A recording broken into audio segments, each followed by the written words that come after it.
Good morning and welcome everyone. My name is Jay and this is Liz. We are from the Redlands development team.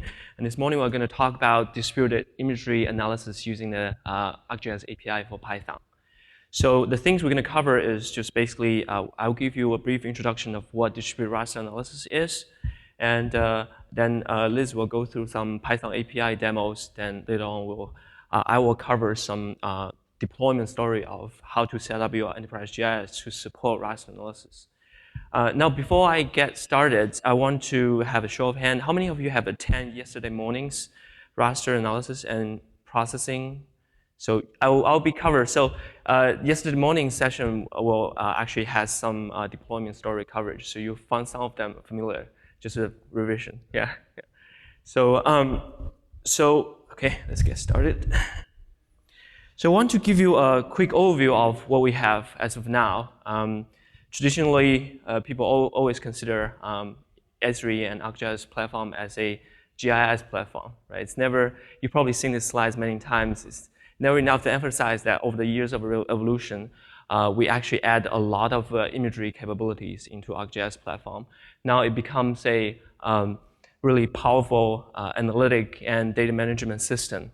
So it can be separated to 4 different sectors. You have a system of engagement, which includes all those web apps, mobile apps, desktop apps that is able to work with image data nowadays. And you have a system of record, which is we have provide you a very powerful data management tool for you to manage massive amount of imagery data. And we also have a powerful enterprise and ArcGIS online content system, which where we publish massive amount of image data that is ready to use and it's public and ready to use and for your analysis and viewing needs. And today we're going to focus on the system of insight, which is basically what are the tools and systems available there for you to extract information from imagery.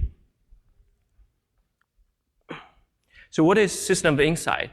The foundation of it are a bunch of GP tools and raster functions that we created. And these processing tools and raster functions are available on your desktops.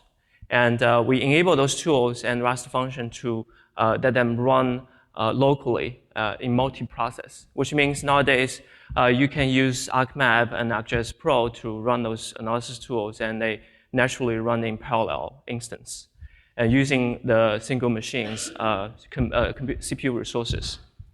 And moving forward, when you are publishing or sharing your image data through Enterprise GIS, through ArcGIS Image Server, and you'll have the ability to have what we call the processing template published with Image Server. Processing template essentially is a bunch of raster functions that you publish along with the image service. You can perform server-side on-the-fly processings with this raster functions. And if you have huge data analysis tasks, then it move on to the enterprise distributed server analysis, right?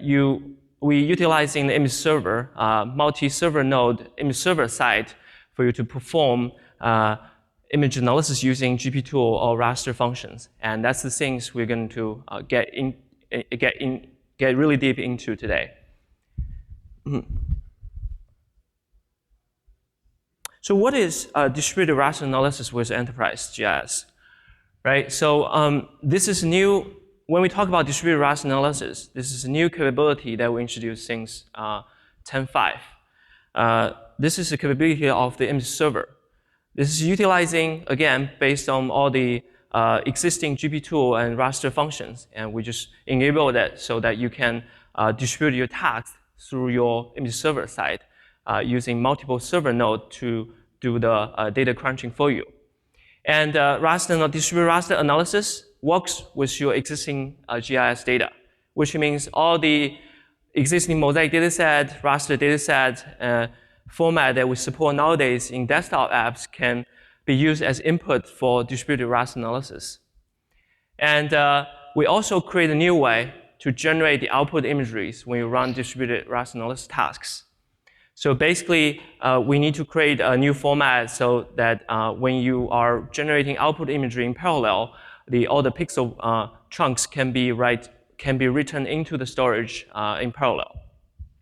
So the output format eventually will be optimized for parallel read and write. And also, because the distributed raster analysis is actually based on ArcGIS Enterprise, it's designed to scale, right? So you can scale up your computing powers by adding more server machines to your image server, or reduce the number of server machines if you don't have that need. And essentially, the core idea of distributed raster analysis is to tackle the big data problem. No intention again. All right, to tackle the big data problem. You can use your existing on-the-fly processing raster functions and geoprocessing models, and you can run it on data set that is so big that used to not be able to finish, or even taking really long time to run on your single desktop machines. We'll utilize the server node and the distributed raster storage for you to write out the large result imagery in parallel, and the result imagery data will be shared through the Enterprise GIS in your portal. And our target is to actually reduce the time you spend to do your analysis work from months to weeks, weeks to days, days to hours, hours to minutes. And this is a general review of all the capabilities you will provide through distributed raster analysis. There are a lot of functions that you can use, such as to perform map algebra operations. And there's data management tools, pixel correction tools, visualization tools, and even spatial analysis, hydrology analysis, and distance analysis tools. All this, again, are based on our existing geoprocessing framework and raster function concept. And what's better is you can even train up all these different functions together to create custom workflows.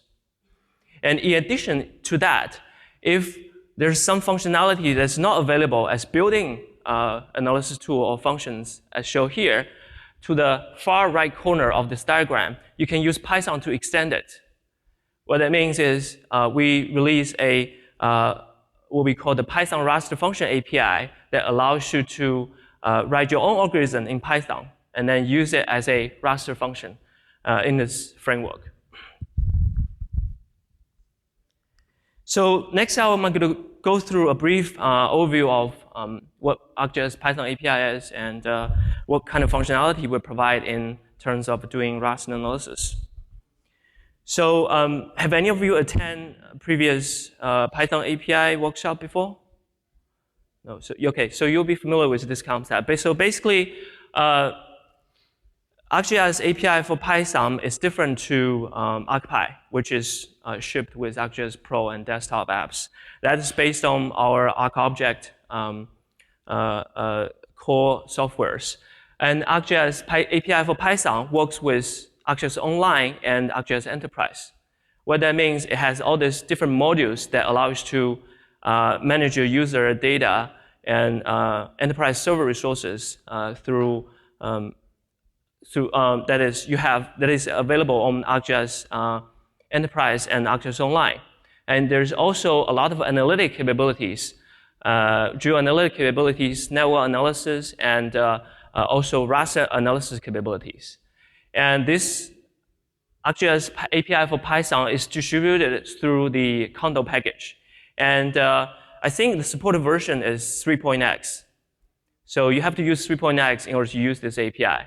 And there is this raster module under this ArcGIS module that you install through Condo that is focused on raster data management, and raster analysis. And as you can see here, this is a quick snapshot of what's available under this raster module. And we have a namespace that includes all the distributed raster analysis tools that you can use through this API. There's also functions that includes all the functions I listed in the previous diagram that you can call as methods. And there is also a special type of function, which is global function, that I will explain a little bit more later on. So what kind of capabilities ArcGIS API for Python provide in terms of performing raster analysis? So ArcGIS API for Python allows to display imagery layers in map widgets in the Jupyter Notebook, right?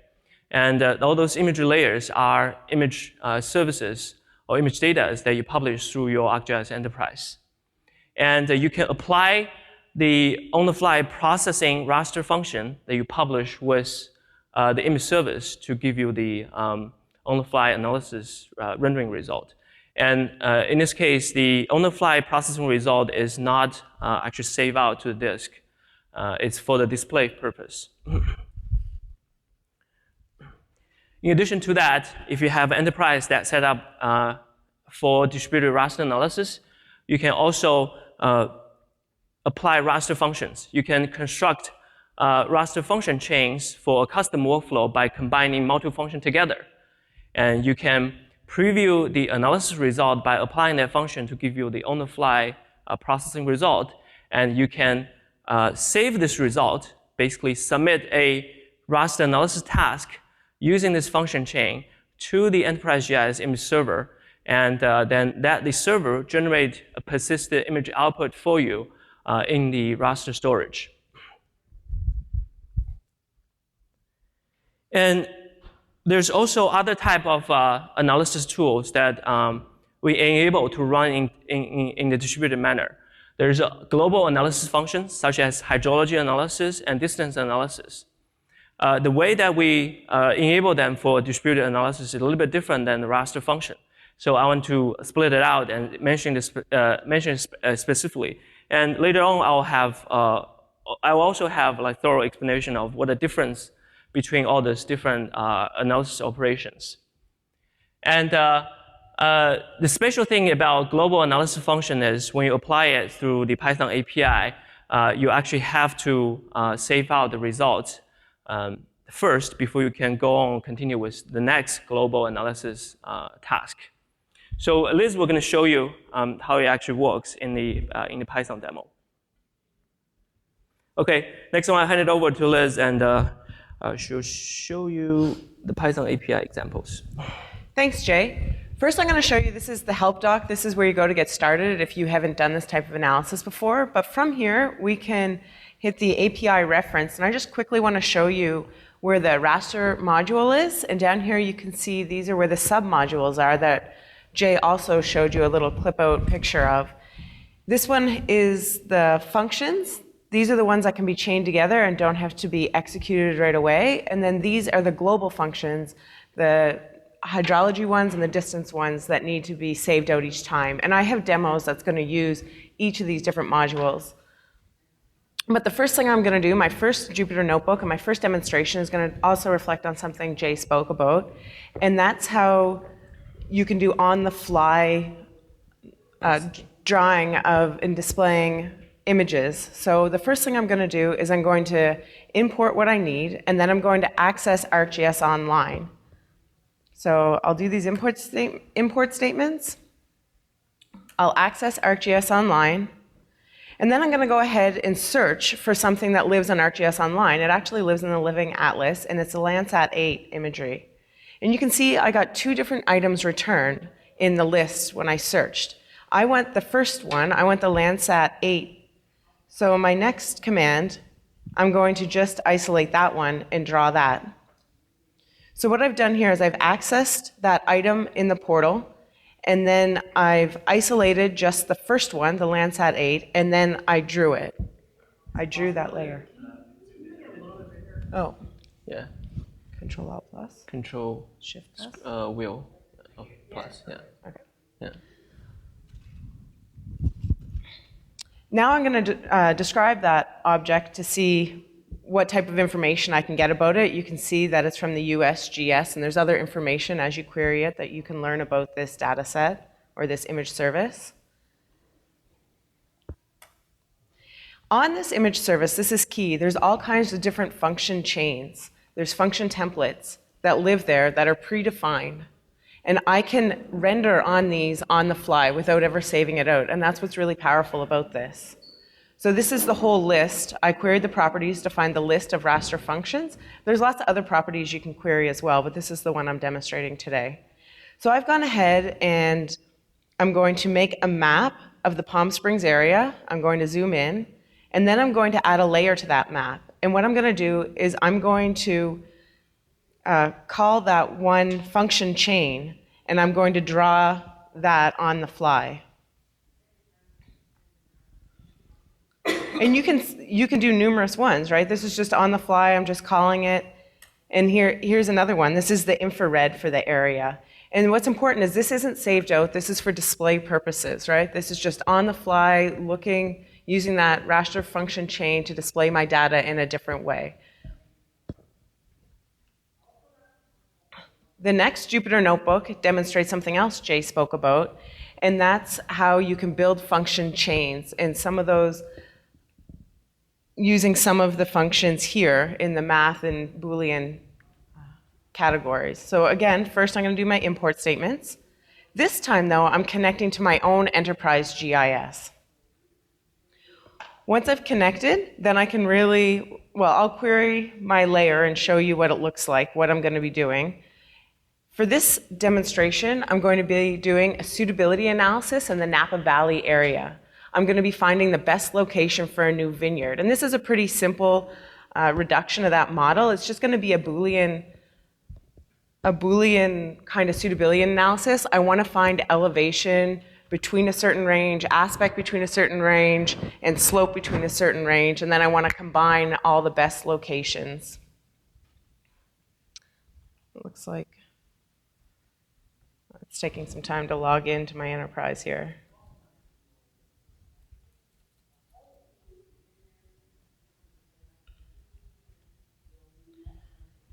So that once I get logged in, it should draw, I'm going to draw the Napa Valley area with my 10-meter res DEM. And then what I'm going to do is I'm going to call one of those functions that we spoke about. I'm going to call slope on the input elevation raster, and I'm going to create the output from slope. Oh, it's catching up to me here now. So that's the DEM that I'm going to start with for my suitability analysis.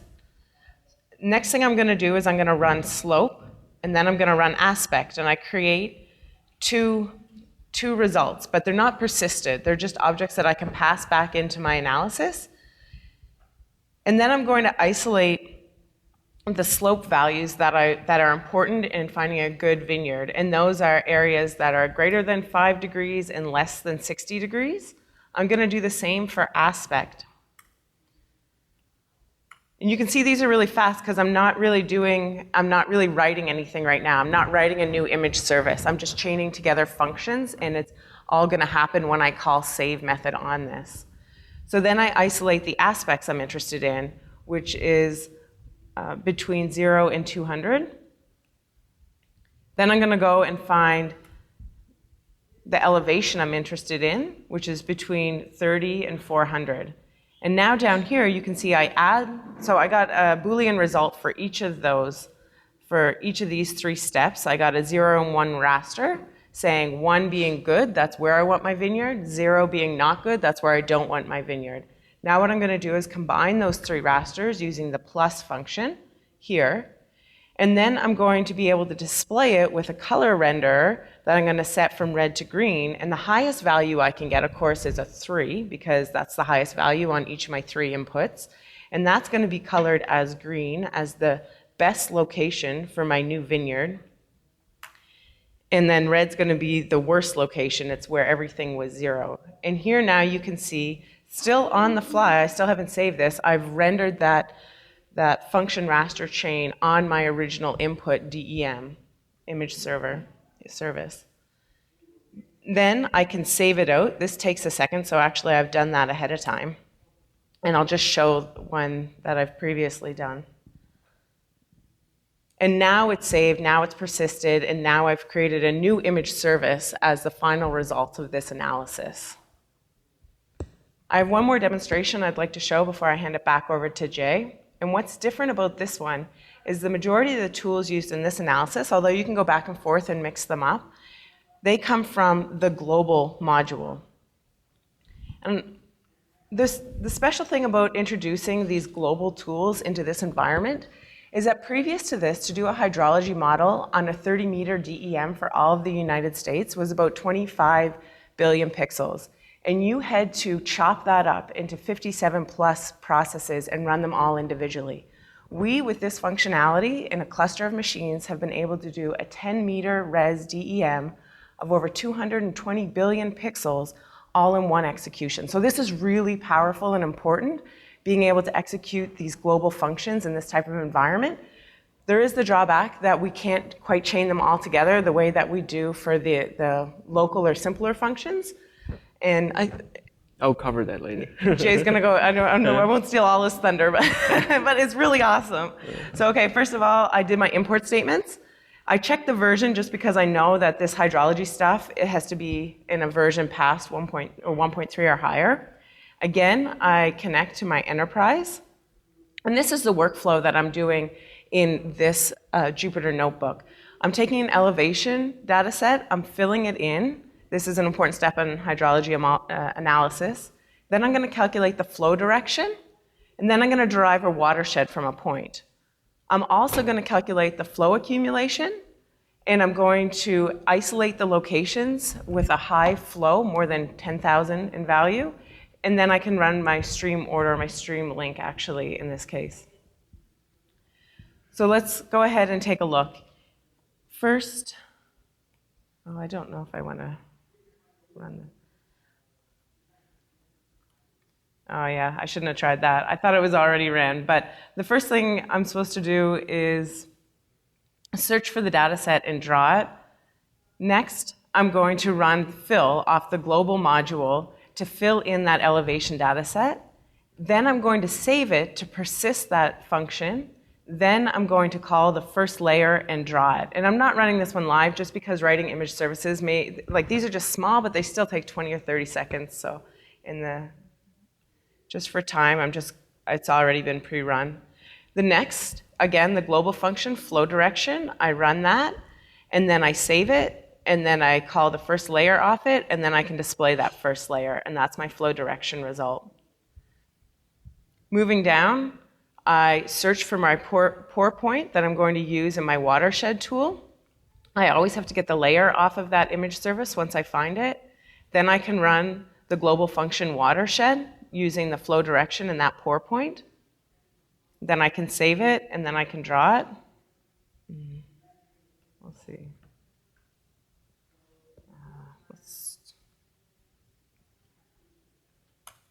Oh, yeah. You need to run it from the beginning. I need to execute the import statements. Okay. And then down here, I run flow accumulation. Again, I save it, and then I get the first layer so that I can use it in my next one, which is my greater than. You could use con as well. And this is to isolate the areas of high flow accumulation, which are essentially the stream network. And then following that, I can run streamlink to isolate those streams. And that's an example of a global or a global analysis where I have to save it after each function I call. In comparison and contrast to this other one, the suitability analysis I did, which I continually just chained them all together, and I just called save once at the end to persist it. And with that, I'll hand it back over to Jay. Right. Okay, is there any questions regarding this so far? Anything? No? Okay, so the key things that in Liz's demo that I like to mention is this save statement, right? So you can perform on-the-fly preview of your result in the Python API, but the essential step is if you want to generate persistent raster output, you call it save statement. And what behind the scene is send a GP task to the image server that with the distributed raster analysis capability enabled. And the server will do the heavy lifting for you and generate the output imagery result with those functions, those inputs in parallel. So the next I'd like to cover, hold on, we haven't switched the screen yet. Right, the next thing we'd like to cover is the deployment story, right? How do you set up the Enterprise GIS with image server to enable this functionality, right? So this is a really important diagram that I want you to all focus on. So this is how you typically set up a Enterprise ArcGIS with the raster analysis capability. right? So the bare bone of an enterprise ArcGIS is that you have a portal install and you have a hosting server, right? Hosting server is basically a role for an ArcGIS server. And hosting server should have a ArcGIS data store registered with it, which is typically a relational database, Postgres in most of the cases. And in addition to the bare bone, in addition to that, you have image server side. An image server side is basically multiple image server machines hooked up together. And since raster analysis is an image server capability, so when you are federating, when you are registering the image server with the portal, you will assign the raster analysis role to the image server. And raster, then if you do that, after you do that, then raster analysis image server becomes the processing engine of your distributed raster analysis. But the other thing is that image server itself not only has the capability to perform analysis, but it also has the capability to host the imagery. So optionally, you can have also addition image server that with the role of just hosting image services, right? So if you have image server that assigned with raster analysis roles, all the result imageries that you generate using the distributed raster analysis tools will be published as image service. Once it's been published as image service, it also takes home some server resources. So if you don't have that image server with image hosting role assigned to it, all the result image service will be published on the image server that has the raster analysis role. So it's kind of, its recommendation is kind of competing server resources if you have both the hosting roles and the analysis roles on the same server side.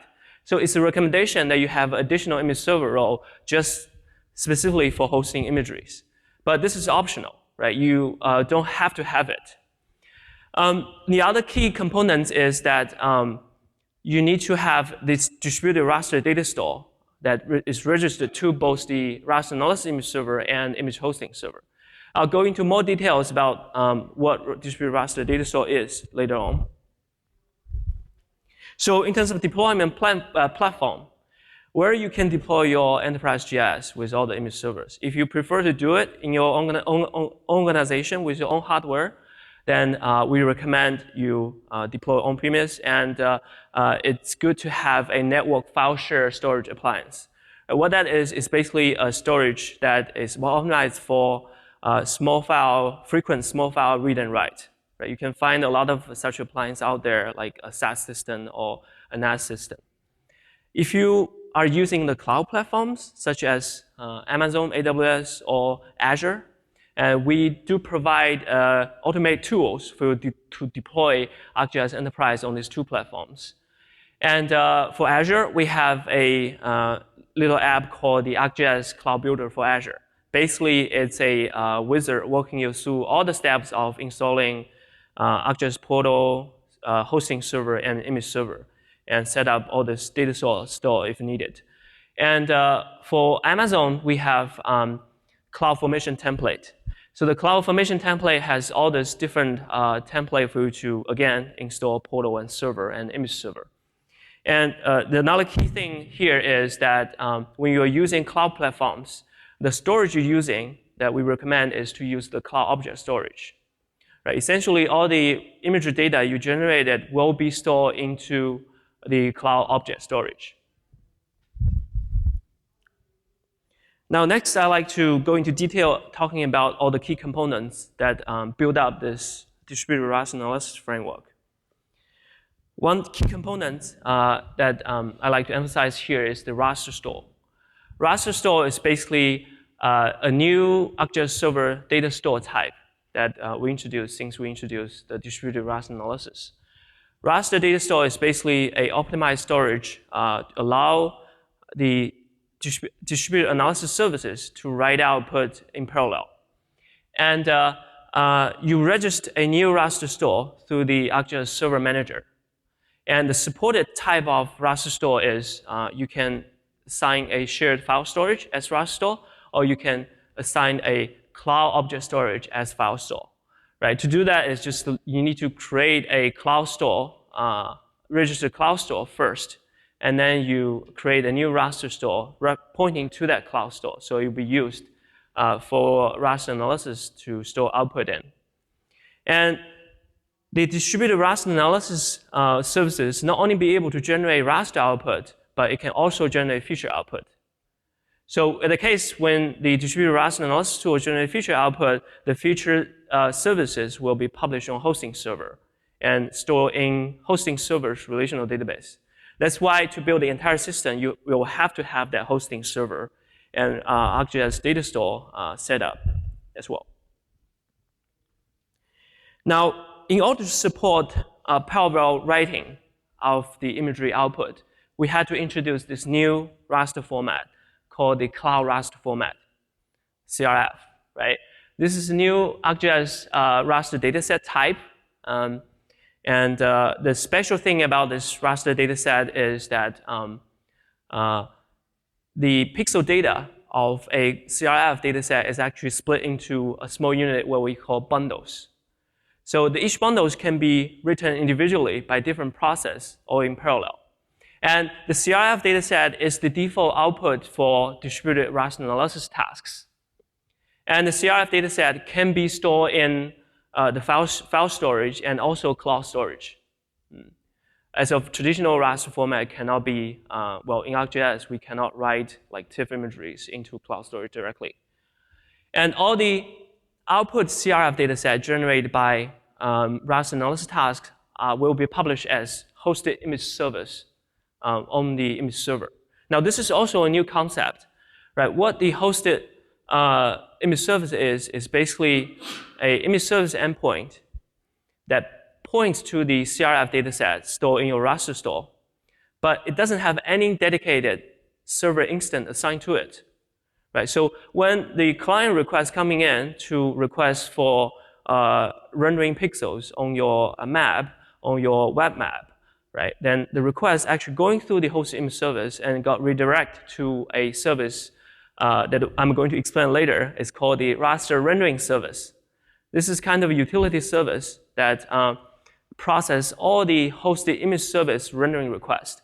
And all the requests going to the raster rendering service will find the CRF dataset that hosted image service reference to and read the pixel from there.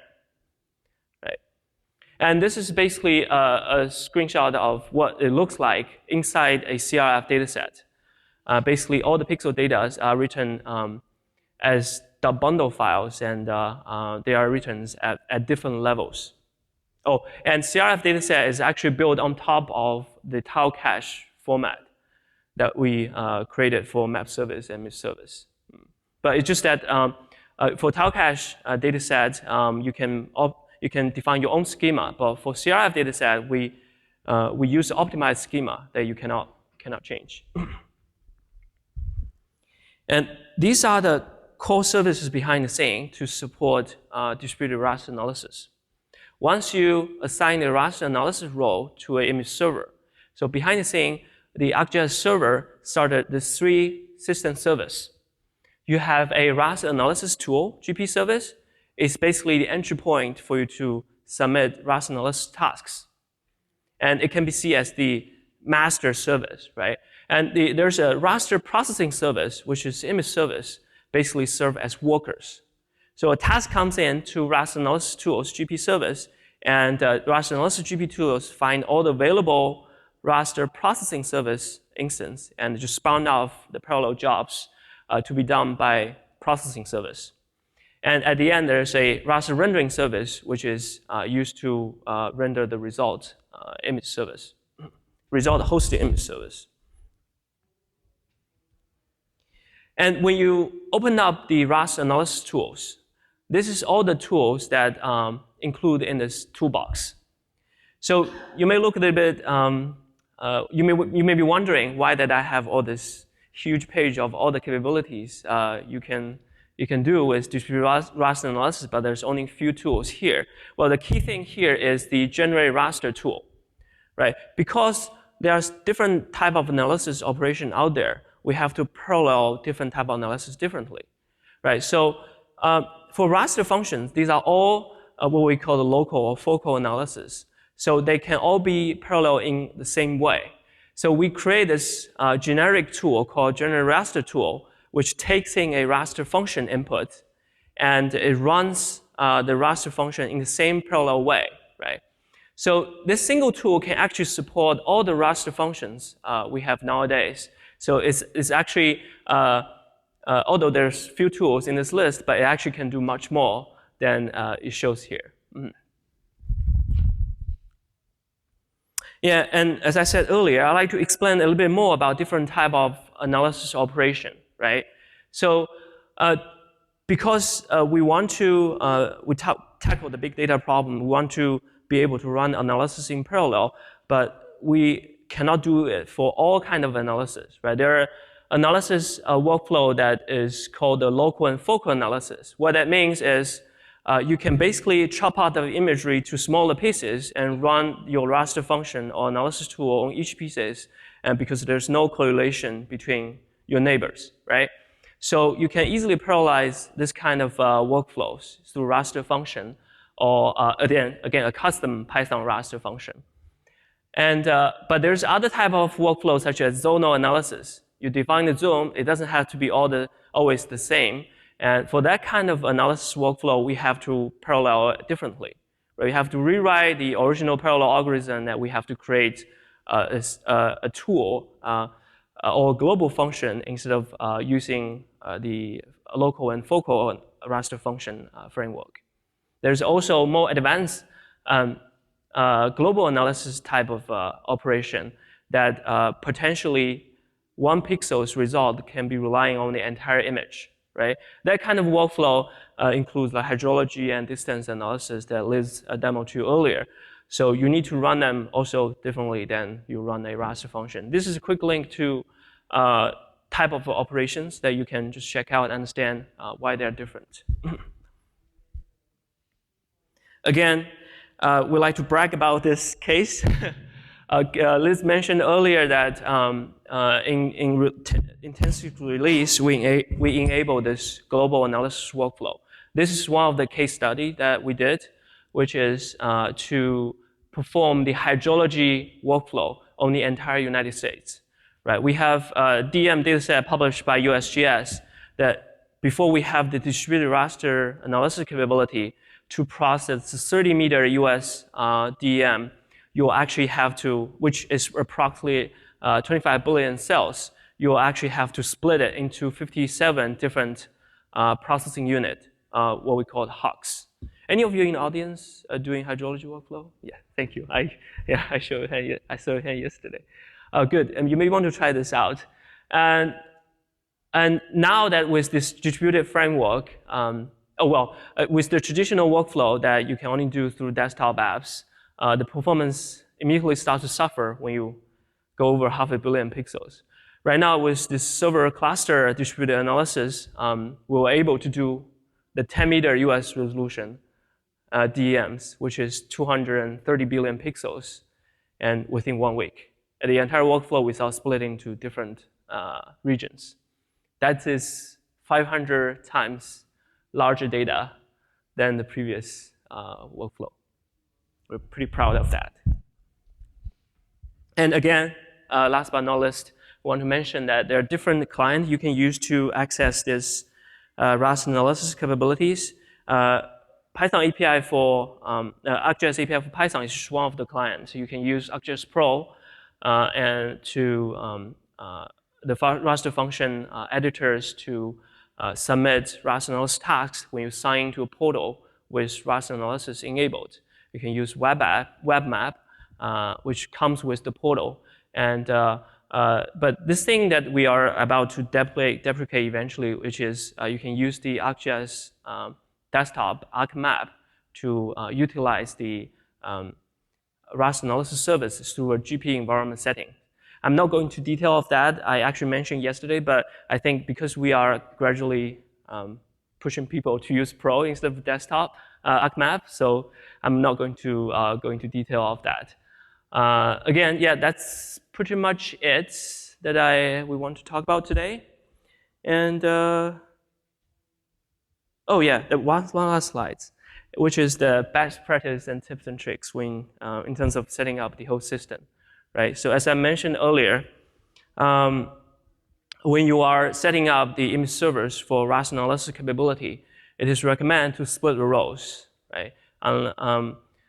If you have the budget or capability to have multiple server sites set up, image server sites set up, you may want to designate some of the server sites just for hosting image service. Some of them act as a processing engine for distributed analysis.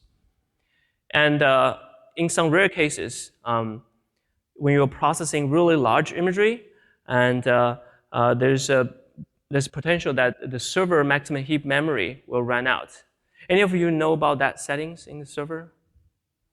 No, I can show you earlier. I can show you later in the server setting where you can change the setting. The default value is 64 meg, but in some cases we observe that when you are processing images that are too large, and you uploading those result bundle files to the cloud storage, and there's a chance that some of the bundle files will be lost if the memory size was not set big enough. Right.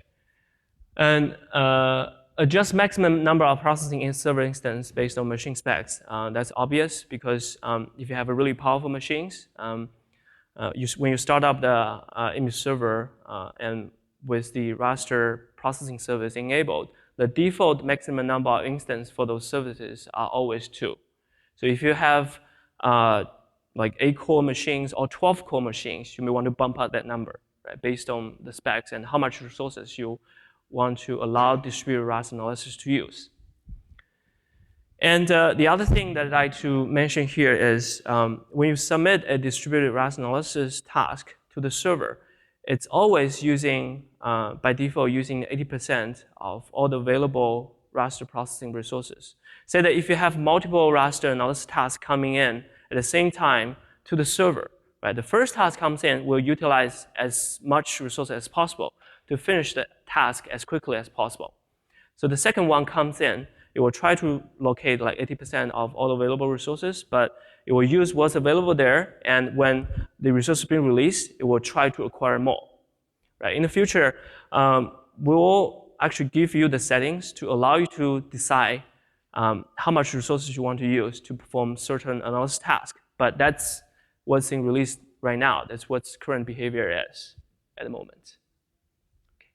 So these are all the tips and tricks and practice I like to share. One last thing is I like to show you, since most of you doesn't know that server setting, so I'd like to show you where you can find that setting.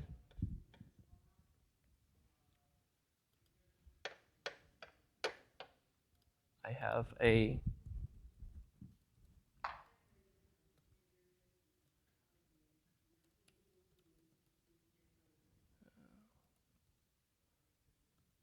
it's under your server admin page.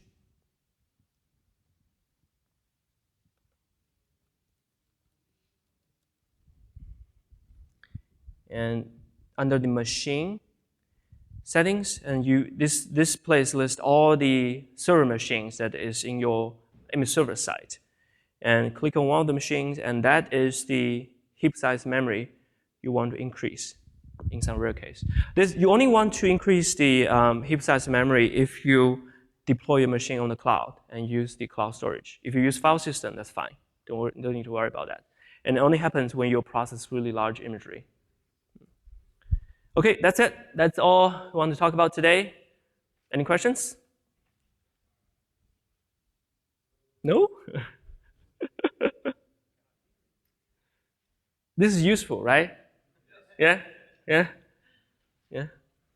Well, I hope you can get a handle on it, try it out, and let us know your opinions on this, what kind of new functionalities you need in the future that we can add into this framework. All right. Thank you. Thank you very much for coming.